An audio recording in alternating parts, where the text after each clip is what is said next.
Welcome back, everybody. We are doing another DoD to AEC, Department of Defense to Architect, Engineering, and Construction episode. In the month of November, we like to salute our veterans. We're a service-disabled veteran-owned small business. We love hiring veterans. We love helping veterans transition from active duty to the built environment, whether that's with MCFA or outside of MCFA. And today I'm excited to have one of our team members, Brian McGrath, who before coming to MCFA made the transition from the Marine Corps to work in the built environment. So he's been with MCFA for the last 2 years after our quatrefoil merger. So we're going to dig into Brian's career path, his experience on active duty, what he's found, and what he loves about working in the built environment, and all things Brian McGrath. Bri, welcome to the show. Thank you for having me, BJ. I've been wanting to do this for about a year, so I'm excited to get on. Me too. I will caveat or start us off. We tried getting Brian on last year, but he is so busy in the field and is stretching himself outside of the typical 9 to 5 workday, getting his MBA, that he's got a full plate. So Yeah. he was kind enough. We wanted to squeeze him in because I don't want to just talk about um, the idea of transitioning veterans or the idea that we believe in it. You represent everything that we are trying to do at MCFA. One, helping veterans transition and build career paths in the built environment, but also, stretching yourself outside and recognizing that you got to do the deep work on yourself to kind of continue to grow. Mhm. Because Yeah. unlike the military, where it's very staircase, stepping stone, they tell you exactly what you need to do at every hour of every day and every milestone in your career path. The private sector is not as linear. So I want to start out by giving you kudos for everything you're doing to build yourself. Let's dig into first your role here at MCFA, and then we'll go back in time to talk about your Marine Corps career and then the transition off active duty, what you Yeah. did before you got here. Yeah. So my role now, I love it. I love being a leader. So senior project leader at MCFA. And in my role in industry, we are in the diversified markets. So we deal with commercial jobs that run the gambits. So Founding Forward, which is part of the Union League of Philadelphia, they are doing a campus-wide project to enhance a civic education campus in Valley Forge, PA, right next to the Valley Forge Park. Kids from high school, even middle school, come there and engage with professors, engage with interactors that interact the Declaration of Independence, the Constitution, Thomas Jefferson, George Washington. They learn about that stuff. They learn about the history of the United States of America, what we're founded on, the beliefs, the laws, the regulations that grew this company from 1776 on. So we have jobs there, and then I'm also doing projects down the city, building a $10 million church for a private pastor, and also jobs at country clubs and hospitality that are just renovations or additions or property maintenance projects in those areas too. So it's all over the place. Every job is different, which I love. You bring the same lessons learned from each project. I'm also doing a 150 townhome renovation or development in Morristown, New Jersey for Ryan Homes and the Dominica Foundation out of Camden, New Jersey. So again, these jobs are all different, but they all bring in the same leadership skills and teamwork, high performing teamwork features that I love and believe in, that came from the Marine Corps. I I love and as you're talking about it, I'm getting excited about the portfolio that you're working on because you're in diversified markets and you probably have the most diverse, individually diverse portfolio of clients. Like you said, residential to this historic campus with Founding Yeah. Forward, church in the city.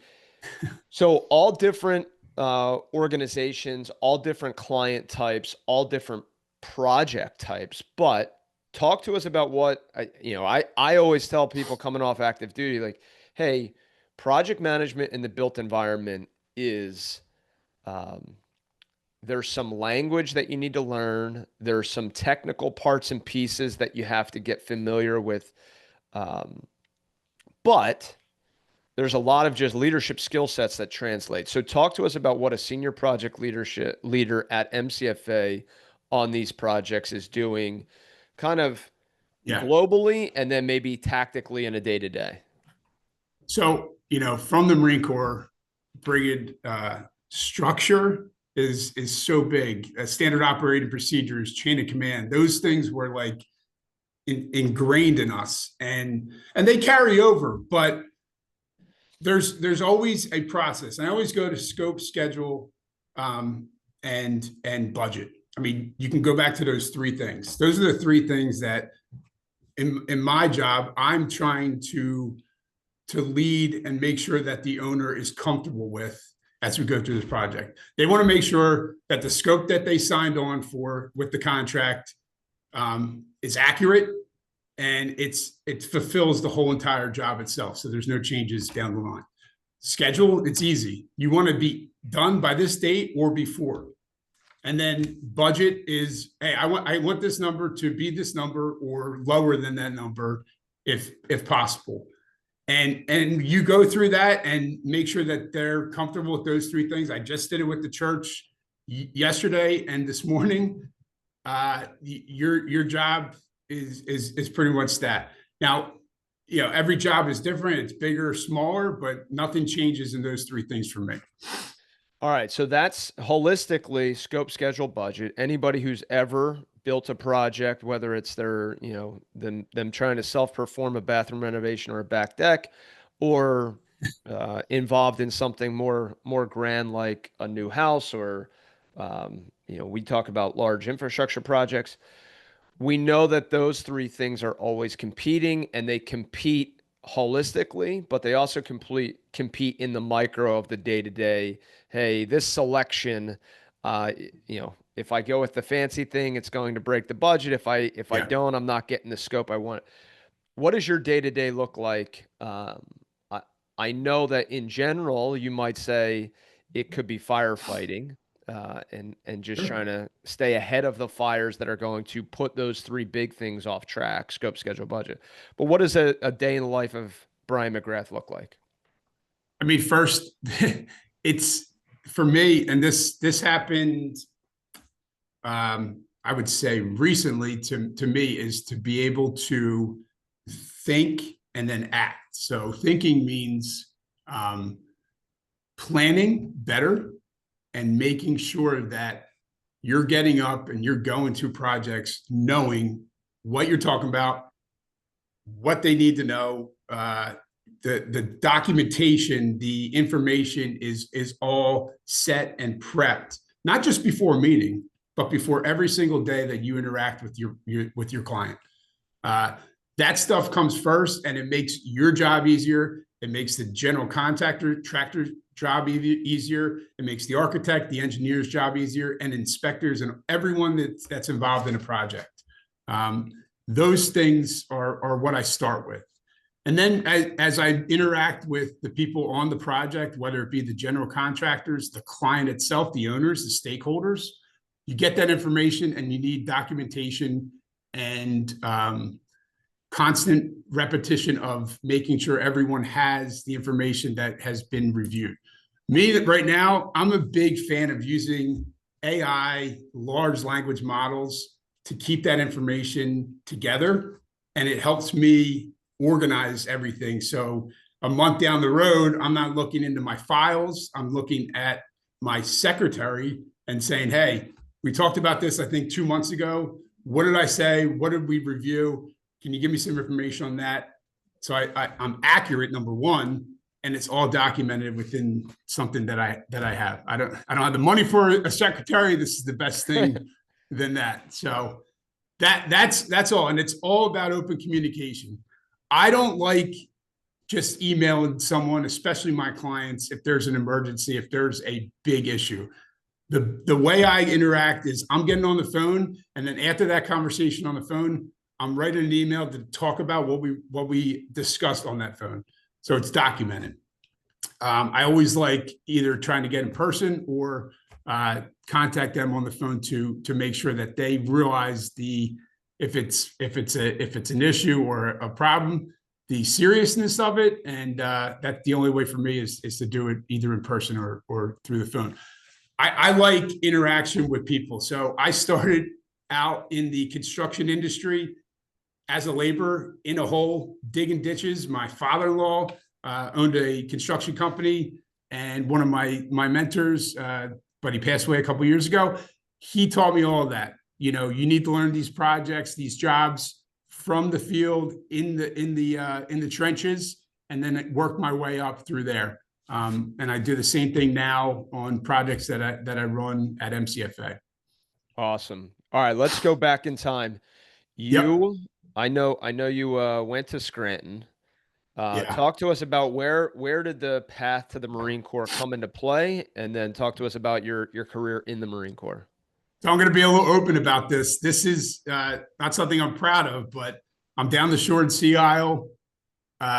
Graduated Scranton 4 years, but didn't have a job and didn't know where to go. I got blurred by the University of Scranton's fun times, and they really have fun up there. And I was in ROTC, and I dropped out like junior year. And I was like contemplating what to do. I'm working at the Deauville in Sea Isle or Strathmere, and that was ending because summer was coming to an end. And I saw, I think you know him, Colin Flynn, Yeah. down at the OD, and I think he'd just come back from like a deployment or something. I'm like, who the hell's this guy? Like, fit, like just like look like a Marine, you know? I'm like, I want to be that. Like, I want to do something like that. So I called up down the shore. I went to a recruiter and found a recruiter in like Ocean County or something. Visited them. They gave me that thing where like put your characters in order of what you think is the best and the worst. And then he kept coming to the shore house and like harassing me. And I went to Philadelphia the next week, and someone said you should go to the OSO, who's down on 9th and Market, because you graduated college. You could be an officer. And I went there, and that started. Tell us what OSO stands for. Officer Selection Office, I guess. Okay. I'm not sure. All I know is I walked in there. It was the officer recruiter, basically. Correct. Yes. Okay. And that was number one. And then I reached out to Travis Mannion, who was still alive at the time. I think he had just gotten back from a deployment, and he was ready to go on the second deployment where he lost his life. And I talked to him for a little bit. He said, I got to go to my deployment when I get back, because it's going to be short. I'm going to help train you and get you ready. So he left. He died April 24th, and that was in 2007. And I got selected for officer candidate school in June of 2007, and I went to Quantico that June and did officer candidate school and graduated that in August. So I became a second lieutenant, butter bars, went to TBS for 6 months, finished that. I got selected, thankfully, as a infantry officer. So I had to go to IOC, which is infantry officer course, which is right next to TBS. Did that for 3 more months during the Phillies World Series win. So I'm in a defensive exercise where you can't talk, and it's the middle of the night, and someone over the radio is like, yo, the Phillies just won the World Series. And I'm like, yes, and almost gave up our position on the defense, but got through that. in 3 months, and I was selected to go to Camp Lejeune in North Carolina for my unit, and that was 2nd Battalion, 2nd Marines, Fox Company, and I was first platoon commander, which was the most amazing job I've ever had in my life, and that changed me forever. Talk to us about what you did as the Foxtrot platoon commander. So number one, I had my mentor. I've been trying to get you to have him on this show.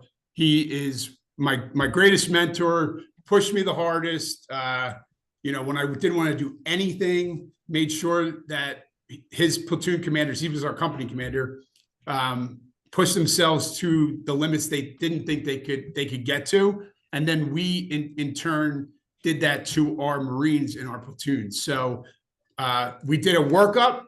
This was in 2008. So we did a workup because we knew that we were going to be going to Afghanistan in 2009. So we did that workup, which is unbelievable. Best training. If you know you're going to deploy, you get to go to Mojave Viper in 29 Palms and do live fire exercises with overhead fires. You get tanks, you get artillery, you get everything. And it's called Range 400. It's like a 4-hour range. It's all breaching, it's engineering, it's amazing. So we did all that. It's a great workup, but nothing compares to the real thing. Special story here. I got to Afghanistan and replaced my roommate who was there before me. So he was there for 9 months, bad deployment in Afghanistan, Southern Helmand. So we replaced a unit that was just burnt out. They weren't doing anything for 2 months. They just stayed back in the wire, didn't want to go out, and we replaced them. It was like a month of, they call it a RIP, relief in place, of them just saying, go out. We're not going to go out with you. We don't want to get hurt. We don't want to get, we don't want to help you with anything. So it was a tough relief. It was good seeing him, but we kind of were on our own when we started our deployment. And then I met another one of my friends who is a logistics officer, a guy I grew up with. He came down to our unit like 2 months into our deployment and stayed with us in our little base of like 40 people. So it was just crazy. The people that I met there, and then we had a chaplain that was from Philadelphia as well. Nice. Yeah. What was the mission you were executing in Afghanistan? I mean, we were counterinsurgency. So that's a big word. Yeah. Umbrella wise. I go back to our General Mattis, no better friend, no worse enemy. I mean, that was written on our bathroom above the urinals in North Carolina in our barracks. No better friend, no worse enemy. That's what we were doing. We were doing counterinsurgency. We were giving out candy to the kids. We were talking to the mullahs, the heads of the churches there, and the leaders of the villages that we were going through. So we started north Southern Helmand. It started at a big base. Then we would drop down, open up another base at another village, take care of that village, make sure we ran out all the Taliban. And then we would say, hey, here's USAID. Here's, another agency. They'll help you with your farming. They'll give you money for this. Make sure you don't mess with the Taliban. We're going to give you all this help and stuff. And then we're going to do the same thing at the next village and the next village. And what we're trying to do is push down to southern Pakistan, the border of Afghanistan and Pakistan. So our job was just to go village to village, set up a mini patrol base. We were the sphere of the sword, or I'm sorry, the tip of the sword for the whole battalion. So we were the southernmost unit there, and we were just making our way, setting up little bases to patrol, to guard and collect data and push out Taliban of these bases, of these villages. Sounds intense. Yeah. You're you're in Afghanistan from when to when? We were the early unit, I forget what they call it, the early unit that went over. So we were there in October of 2009 to May of 2010. Okay. Yeah. Do you come back? Do you get off active duty? No. So I stayed on and worked in 3 shop, which is the operations shop for a infantry battalion. My company commander went up to be the S3. So he's the head of operations, setting up all live fire ranges, any sort of operations we're doing for the whole battalion. We did a lot of great live fire, but then we found out we got scheduled for a MU, which is a military expeditionary unit. So they go out on the ship, and it's like a year-long cruise for the military, and they go around the Mediterranean Sea. They go port to port. They train with other units from other countries, and to me, I was like teetering on, should I stay in or not? And I had a girlfriend at the time who's now my wife, and we had a big talk, and it was like, you could pick me or you could pick the Marine Corps, and she's still my wife, so that's what I did. I left. All right, so you get off active duty. You dug in a little bit that you started out working for your father-in-law in the construction. Was that the first job out of the Marine? Yeah. Yes. So once I got out, he came up to me and he's like, "Hey, what do you want to do?" And I'm like, I always loved construction. I always thought there was a connection between military and like construction. There's like a hierarchy. There's someone that runs someone that runs someone. You know who that is, a superintendent or a labor operator, whatever it is. And I love that. And like the projects that I used to be on when I was a kid, just got like, I love being in the field, wearing work boots, doing labor, things like that. But I also knew that like, I didn't just want to be a laborer. I wanted to run projects and watch things grow. So he said, "Yeah, I'll get you into the union so you can have benefits and all that stuff." So I was in the laborers union, Local 57, heavy highway in Philadelphia.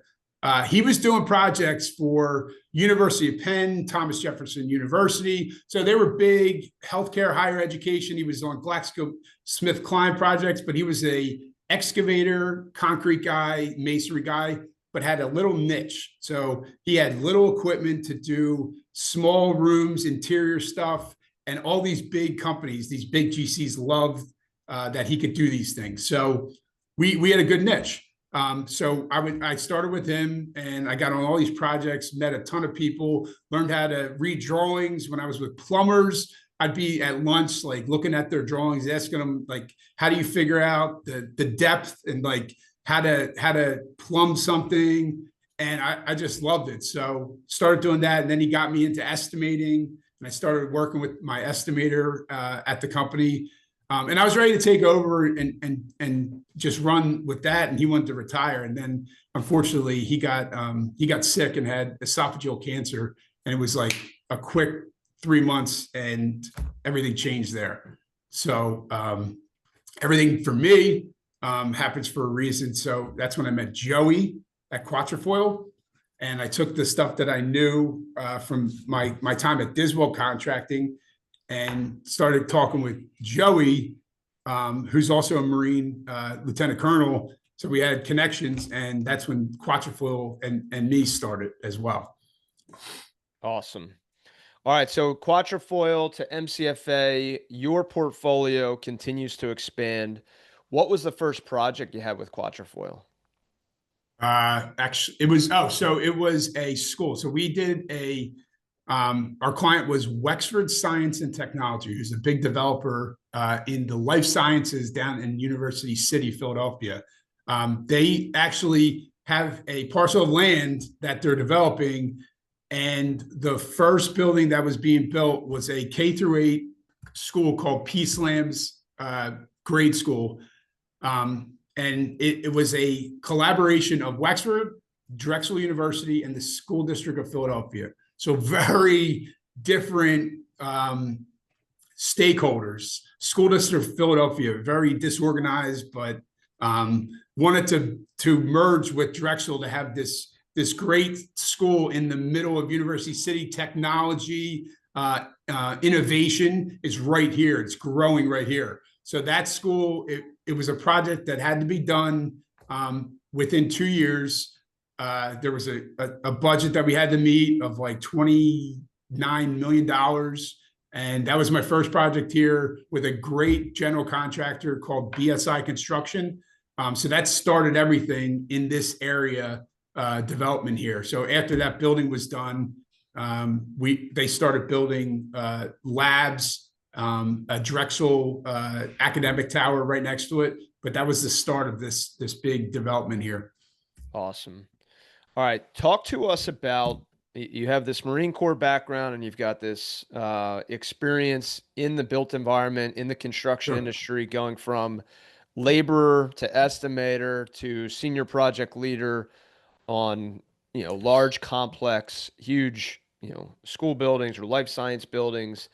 You're dabbling in hospitality, residential construction. You've seen a lot. What leadership lessons did you take from the military that you apply in your role as a senior project leader? Yeah. I mean, my whole thing is teamwork.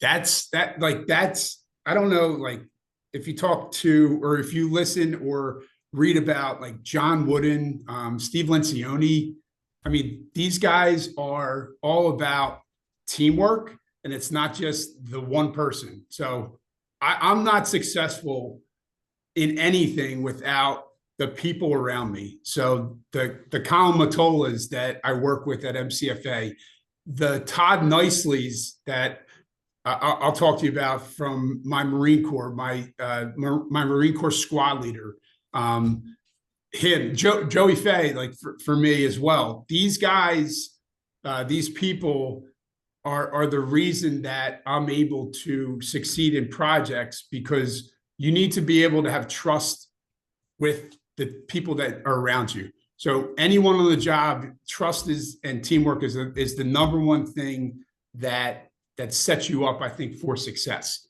And being able to trust, this goes into the like dysfunctions of teamwork, is being able to have conflicts which come up, or failures, if you want to call them that, and being able to overcome them, not hold them against other people or yourself, that will bring you down in projects or in life.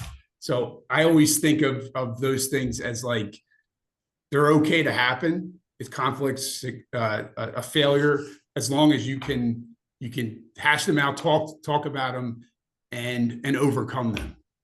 So I'm excited you brought this up. All right, teamwork. I think it's important for anybody that's listening, especially maybe Brian McGrath in 2010, who's thinking about getting out of the military and coming into the construction industry. We primarily do project development, project management, owner's rep, support services. So we're advisors to owners. We act on their behalf. Yeah. But the team is not just our internal team, but it's all of the team members that end up working on a construction project. You named a couple of them earlier. You got the architects and the engineers, you got the general contractor, you have the trades. Talk to us about how you build relationships and how you build a team when not all of those people are directly working for you. Meaning that's not your platoon, that's the project team, and you have to find a way to both negotiate with them and lead them to getting the owner's success. So, and there's so many different attitudes. There's so many different ways of people are thinking. And I always like to like meet the people that I'm working with. Number one, just know that, hey, this is me. This is who I am. This is who I work for. So that's number one. Know everyone within a project and meet them. And also like listen. So I'm not the expert on engineering. I'm not the expert on architecture. I'm not the expert on interior design.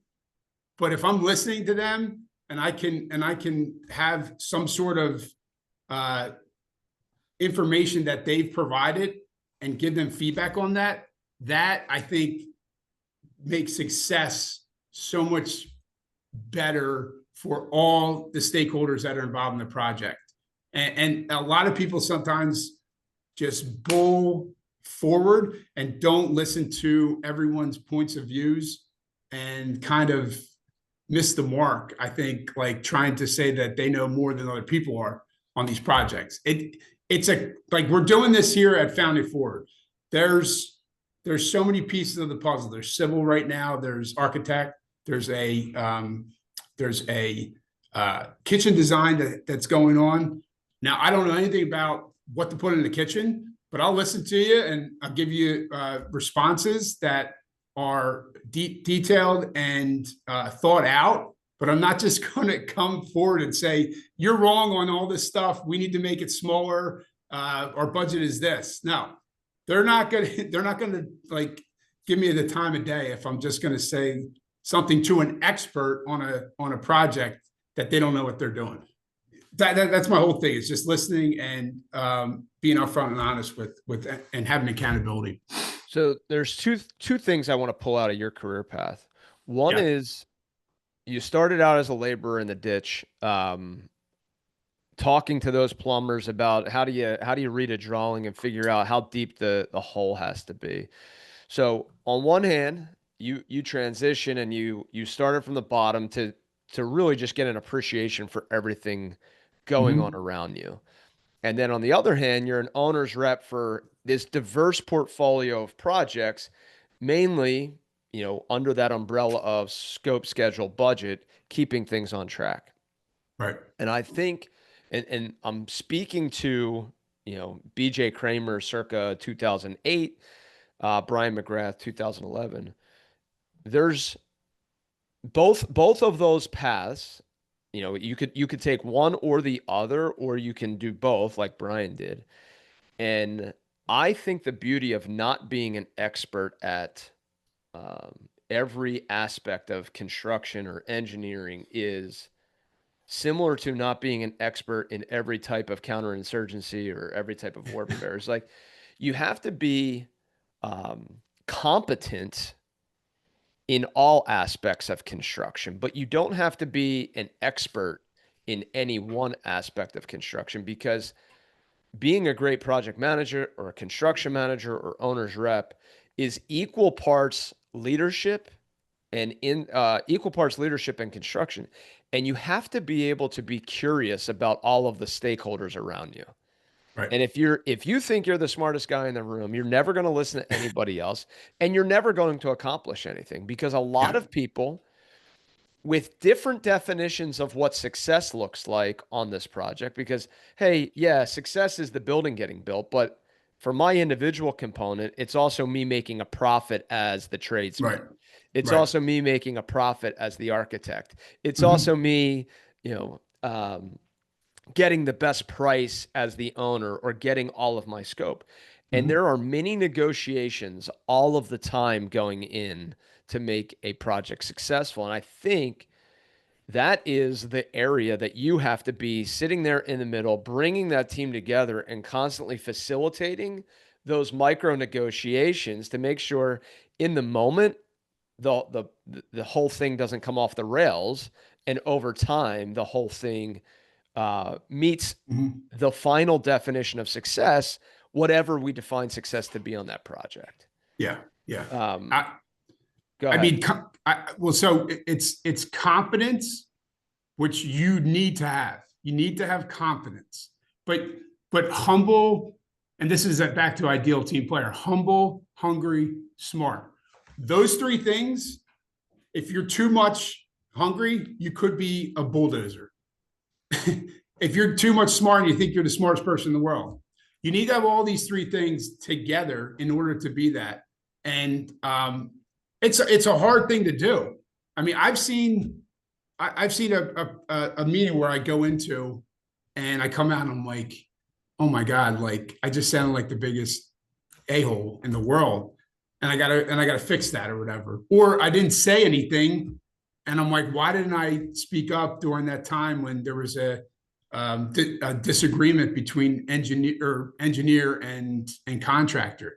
These are the times where you need to step in and be that project leader and figure out what's going on. I've every single time a meeting has happened, I've sat down for at least 5 minutes afterwards and said what I did right, what I did wrong, what could I have done better. I mean, you have to. If you're not doing that, I feel like you're not making yourself better as a project leader or executive or whatever on a project. I Um, I love I mean humble, hungry, and smart.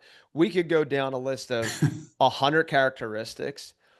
And here's my point is you're constantly trading off what the moment in front of you is calling for from you. So yeah, you might need to be a hard ass in a meeting because the moment is calling for somebody, the leader, to step up and hold the line of accountability. yeah, Other times you might have to be very soft absolutely. and understanding and compassionate to the situation and give in a little because the moment requires that. And I love Jocko's dichotomy of leadership because it talks about the need for a leader to bounce between extremes, usually somewhere in the middle on all of them in or for the moment or for the personality in front of you or for the mission in front of you. Um, Yeah. So, so so your character is your character, and that should always be solid, you know. But the personality, it's going to have to change by the person that you're dealing with. I mean, if I'm dealing with the pastor down at the church, I'm not this hard, push guy. I got to be soft and let him speak and just listen and be back. But other people on other projects, they want me to push harder, and that's fine. I do that. But yeah. character wise, I'm always staying the same. My beliefs and whatnot are still always solid. All right, switching gears, Yeah. because I brought up the economy of leadership. You dropped Patrick Lencioni. Let's I said Steve Lencioni by accident because I know you did. I was gonna let it go. I think you were thinking Steve Farber. no, Uh, there's a guy I know named Steve Lencioni. So oh, okay. Well, shout out to Steve yeah. Lencioni also. Um, all right, Patrick Lencioni. What? I don't want to put that one in your mouth. If you have a most recommended book, or maybe out of Oh, your MBA library, a book that has really struck a chord with you that you use to apply to project leadership. um, okay. So I just picked up this book. It's 100 years old. It's over 100 years old. 1902 classic, As a Man Thinketh. Have you heard of it? Yeah, James Allen. James Allen. So I keep this with me now because I haven't been putting my thought to action as much as I want to. And this book, written in 1902, you could use this for another 100 years. I mean, this thing right here it's 35 pages or 40 pages, and then there's an additional 40 about destiny that I haven't read yet. But until thought is linked to purpose, there's no intelligent accomplishment. And that makes so much sense. If you're doing things without thinking about them, if you're waking up and you're not prepping for your day, if you're saying I want to go to the gym but you're not getting stuff together, it's like not setting an alarm but saying you want to get up at 4 a.m. for a workout. Thought to purpose to action is something that this book has really showed me, and I'm using it every single day now with everything. We talked before we press play here about time and not having enough. I was saying not having enough time for my kids because I got all these other things going on with my MBA. Well, if you put thought to the action, you can make that time up. Everyone only has 24 hours in a day. You're not special, so take that time that you're going to sit there and and mess around with a phone and throw it down and put it in your car and go outside with your kid and throw a football around. Like these are easy things, but I'm just saying like that thought to action really has changed with this book that I read. I think, I mean, you say they're easy things. I think they're simple things in today's world. You know, they're not so easy because there's an entire industry trying to grab our attention for things other than the things we know are our priorities. So Yeah. I think it's becoming harder and harder for both us and our kids to Mm-hmm. do the simple things. Let's switch gears from books to, and by the way, I'm excited that you brought up As a Man Thinketh. Um, uh, Classic. Yeah. Eustace Mead is the first person to introduce me to that. Dan Batts is a buddy of mine who's the second person. So good. If I first time it's been brought up on the podcast though. So shout out to you. 235 episodes. James Allen and As Men Right. Think have never been on. All You right. can read it in 2 hours.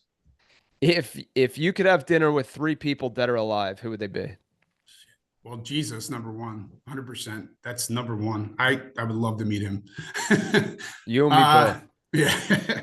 And to be honest with you, like faith is so important. I mean, I always talked about mental, physical, spiritual, those three things. And that's mind, body, soul, MBS, every single day. Three things you should do one for each. Make your mind better, make your body better, make your soul better.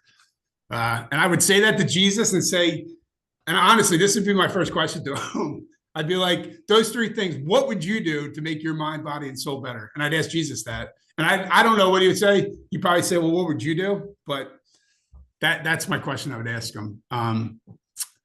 Second person, I would probably want to have dinner with my father-in-law again. There's so many things I never got. I only knew him for 4 years, and we were best friends. Every single morning, he got me on black coffee. I came in once. I came in once to his office, which is down his basement in his house, and I had cream, or I asked for cream and sugar, and he goes, "What are you doing?"